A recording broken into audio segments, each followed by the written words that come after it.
ঘূর্ণিঝড় রুয়ালের বিষয়ে আরো জানাতে এবার সাতক্ষীরা, বরগুনা ও চট্টগ্রাম থেকে যোগ দিয়েছেন সহকর্মীরা। শুরুতেই চলে যাচ্ছি সাতক্ষীরায়, সেখান থেকে যোগ দিয়েছেন সহকর্মী আবুল কাশেম। আবুল কাশেম, ঝড়ের অগ্রভাগ প্রবেশ করতে শুরু করেছে এমনটি বলা হচ্ছে, আবহাওয়া অফিস বলছে। এখন যদিও ভাটা চলছে, একটু জানতে চাই খোলপেটুয়া নদীর পানি বৃদ্ধি পেয়েছে কিনা, সার্বিক পরিস্থিতি আপনি কেমন দেখছেন? ডমেক্স টয়লেট রাখে ফ্রেশ 100 ফ্ল্যাশ পর্যন্ত, তাই ব্যবহার করুন ডমেক্স ফ্রেশ গার্ড। যে দুঃখিত, আপনি যেটা বলছিলেন যে খোলপিটোয়া এখান থেকে 1 কিলোমিটার দূরে সেটি হচ্ছে, সেখানে আমাদের আরেক প্রতিবেদক রয়েছেন, তিনি সেটা কভার করছেন। আমি রয়েছি কপোতাক্ষ নদের তীরে। আপনি জানেন যে সাতক্ষীরার সবচেয়ে বড় দুটো নদী, একটা হচ্ছে খোলপিটোয়া এবং একটা হচ্ছে কপোতাক্ষ। এই কপোতাক্ষ পাড়েই আমি এখান অবস্থান করছি। কপোতাক্ষ পাড়ের অবস্থা ভয়াবহ যদি আপনাকে বলি, তাহলে আমরা একটু আগে যখন এই পাড় দিয়ে আসছিলাম তখন দেখেছি যে একেবারে ভাটার সময়, সেই ভাটার সময় 5 থেকে 6 ফিট বা 4 থেকে 5 ফিট উচ্চতায় পানি কিন্তু প্রবাহিত হচ্ছে, জলোচ্ছ্বাস হচ্ছে। এবং একটু আগে আমি যেটা দেখলাম বা স্থানীয় লোকজন যেটা বলছে যে সেখানে বেড়িবাঁধ ভাঙন শুরু করেছে। বিশেষ করে যে টেকসই একটি বেড়িবাঁধ এখানে সেনাবাহিনীর তত্ত্বাবধানে নির্মিত হয়েছিল, সেই সেনাবাহিনীর তত্ত্বাবধানে যে টেকসই বেড়িবাঁধ নির্মিত হয়েছিল জেলেখালি প্রায় 1 কিলোমিটারের মতো, সেইখান থেকে আরম্ভ করে সুভদ্রাকাটি চাকলা পর্যন্ত প্রায় 10 কিলোমিটার। এই 10 কিলোমিটার টেকসই বেড়িবাঁধ নির্মাণ না হলে, যেনতেনভাবে কাজ করলে এটি আবারও একই অবস্থায় রূপান্তরিত হবে। আপনি জানেন যে কিছুদিন আগেও অবস্থা ভয়াবহ এবং যে জলোচ্ছ্বাসের আশঙ্কা করা হচ্ছে সেটির কিন্তু আলামত দেখা যাচ্ছে। সেক্ষেত্রে একটু জানতে চাই যে ক্ষয়ক্ষতির কেমন আশঙ্কা করা হচ্ছে, যদি জোয়ারে ঝড়টি আঘাত হানে সেক্ষেত্রে কি হবে?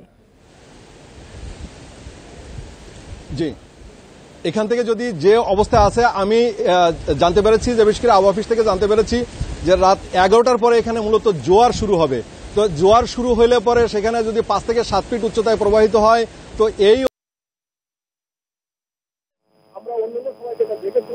প্লাবিত হবে। আমরা অন্যান্য সময় যেটা দেখেছিলাম আমফান, ফনি সহ অন্যান্য বড় বড় দুর্যোগের সময়, সেক্ষেত্রে 6 মাস থেকে 1 বছর পর্যন্ত জলবদ্ধতার শিকার ছিল। এবং আপনি জানেন যে এই বিশেষ করে ঘূর্ণিঝড়ে সাতক্ষীরায় যে ক্ষতিটা এখন মুখোমুখি হতে যাচ্ছে সেটি হলো আমের ক্ষতি। এবং আমের ক্ষতি 50,000 মেট্রিক টনের আমের মধ্যে মাত্র 25 থেকে 30,000 মেট্রিক টন আম আহরিত হয়েছে এবং আর 20,000 থেকে 25,000 মেট্রিক টন আম কিন্তু ল্যাংড়া এবং যে আম্রপালি সেই আম গাছে রয়েছে। সুতরাং একটা ভয়াবহ ক্ষতির আশঙ্কা তো করা হচ্ছে। সবচেয়ে বড় ক্ষতি হবে এই অঞ্চলে। আপনি জানেন যে বিশেষ করে আমি যেখানে দাঁড়িয়ে আছি প্রতাপনগর এলাকায়, এই প্রতাপনগর এলাকায় ঘেরের পর ঘের, হেক্টরের পর হেক্টর জমি, সেখানে ঘের ক্ষতিগ্রস্ত হবে। এবং এই ঘের ক্ষতিগ্রস্ত হলে আমরা যেমনটা দেখেছিলাম ফনি, আমফান সহ ইয়াতে এখান থেকে 150 থেকে 200 কোটি টাকা সম্পদ ক্ষতি হয়েছিল। ধারণা করছে সবাই যে বিশেষ করে আম হয়েছিল এবং ধারণা করছে সবাই যে বিশেষ করে আম এবং শুধু আমই ক্ষতিগ্রস্ত হবে 1 থেকে 150 কোটি টাকা এবং এই মাছ ক্ষতিগ্রস্ত হবে 1 থেকে 150 কোটি টাকা। কারণ আপনি জানেন যে এখন এই জলাবদ্ধতা যদি বিশেষ করে এই কপোতাক্ষের বেড়িবাঁধ এই 10 কিলোমিটার ভেঙে যায়, তাহলে এই বিস্তীর্ণ এলাকা ব্যাপী বিশেষ করে কালীগঞ্জ এবং শ্যামনগর এবং আহারশনী এই 3 উপজেলার বিস্তীর্ণ এলাকা প্লাবিত হবে। কাশেম থাকুন আমাদের সাথে। এবার চলে যেতে চাই চট্টগ্রামে, সেখান থেকে যোগ দিয়েছেন আমাদের আরেক সহকর্মী আলমগীর সবুজ।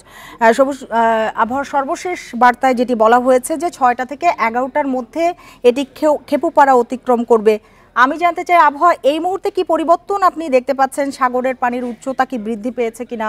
আমরা জানি এয়ারপোর্ট বন্ধ রয়েছে, ভূমিধসের আশঙ্কা করা হচ্ছে। সব মিলিয়ে বলবেন পরিস্থিতি কোন দিকে যাচ্ছে?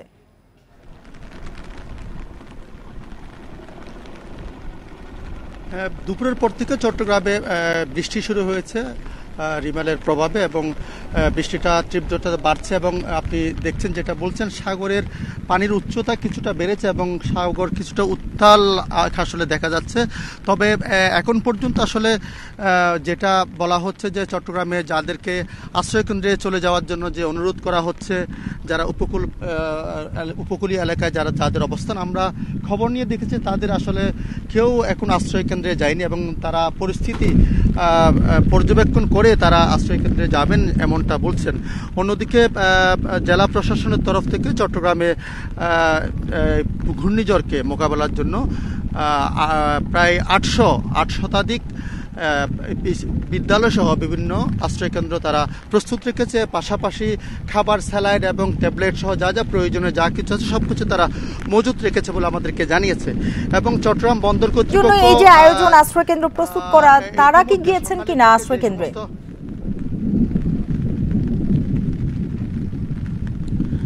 আশ্রয়কেন্দ্রে আসলে কেউ যায়নি, এখন পর্যন্ত কেউ যায়নি, এবং যেটা হয় সবসময় তারা যারা উপকূলবর্তী এলাকায় থাকেন তারা সবসময় তারা পরিস্থিতি পর্যবেক্ষণ করে আশ্রয়কেন্দ্রে যায়, এবং এবারও সেটাই হয়েছে। এবং অন্যদিকে আপনি যে প্রশ্নটা করেছেন, যেহেতু চট্টগ্রামে পাহাড় ধসের একটা আশঙ্কা থাকে অতি বৃষ্টির কারণে, পাহাড় গতকাল থেকে আমরা দেখি জেলা প্রশাসন এবং স্থানীয় প্রশাসন যারা আছে তারা পাহাড়ের পাদদেশে যারা বসবাসকারী তাদেরকে সরে যাওয়ার জন্য মাইকিং করছে এবং নানাভাবে সচেতন করে তুলছে।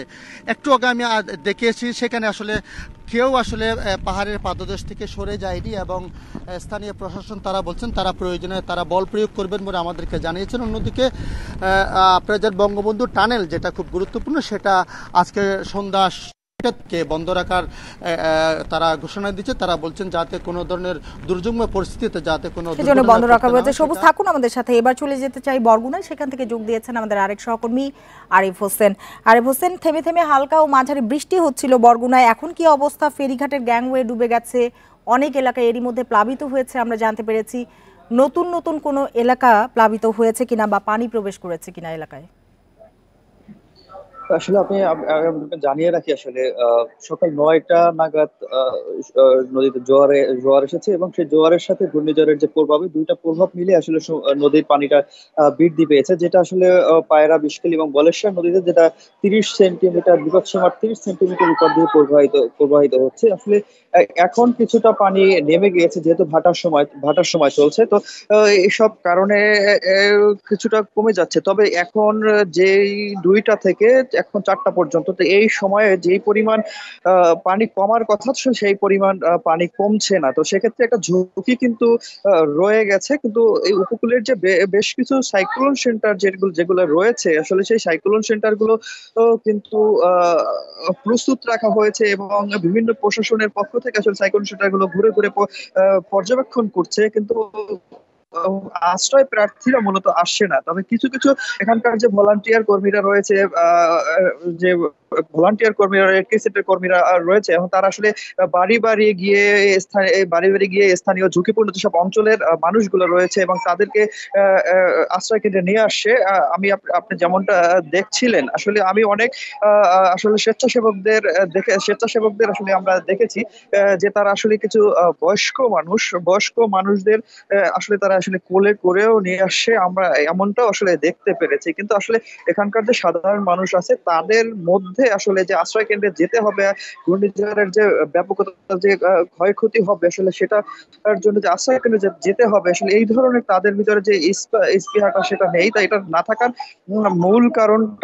মূল কারণটা হলো মূলত যে তাদের যে গবাদি পশু পাখি রয়েছে, তাদের যে বাসা বাড়িতে যে দ্রব্য সামগ্রী রয়েছে, সেগুলো মূলত ছেড়ে আসলে ওনারা আসতে চাচ্ছেন না, যে কারণে মূলত ওনারা আসছে না।